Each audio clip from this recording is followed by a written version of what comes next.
গতকাল রাতে একটু বাজারে গেছিলাম একটা বুক শপে। তার পাশেই ছিল দেখো এই যে গিফট আইটেমের দোকানটা। কি অপূর্ব ফ্রেমগুলো, একটার থেকে একটা সুন্দর। এই শিব পার্বতীর ফটোটা তো দেখেই আরাধ্যা মা এটা একটু নাও নাও।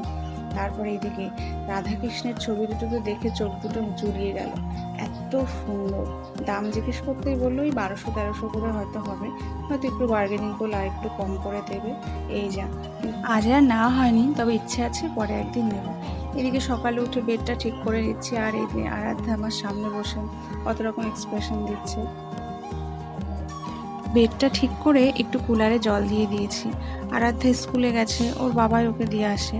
আর আজ দুপুরের জন্য বানাবো একটু কালো জিরে ফোড়ন দিয়ে আলু ঝিঙে দিয়ে পোস্ত, আর বানাবো একটু ডাল।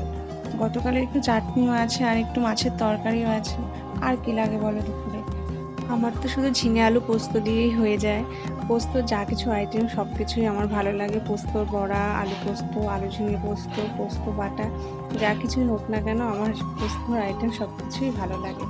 আর এই যে এদিকে ডালে ফোড়ন দিয়ে দিচ্ছে একটু জিরে আর শুকনো লঙ্কা। এই তড়কা প্যানটা না আমার খুব কাজে দেয় মোটামুটি, তাহলে আর অন্য কোনো কড়াই টড়াই লাগে না। এই ঝিঙে আলু সিদ্ধ হয়ে গেছে, যাক এবার ঝোলটা মোটামুটি কমে এলে একটু আলু ভেঙে দেবো আর একটু কাঁচা সর্ষের তেল দিয়ে নামিয়ে নেব। এদিকে আরাধ্যা চলে এসছে, আর আসার সময় এই যে বাবা মেয়ে কিছু কিছু নিয়ে এসছে। আরাধ্যার খাবার নিয়ে এসছে, চিপস আরও কী কী নিয়ে এসছে। আর এই যেখানে রেড কাউর এই মিষ্টি দইটা নিয়ে এসছে।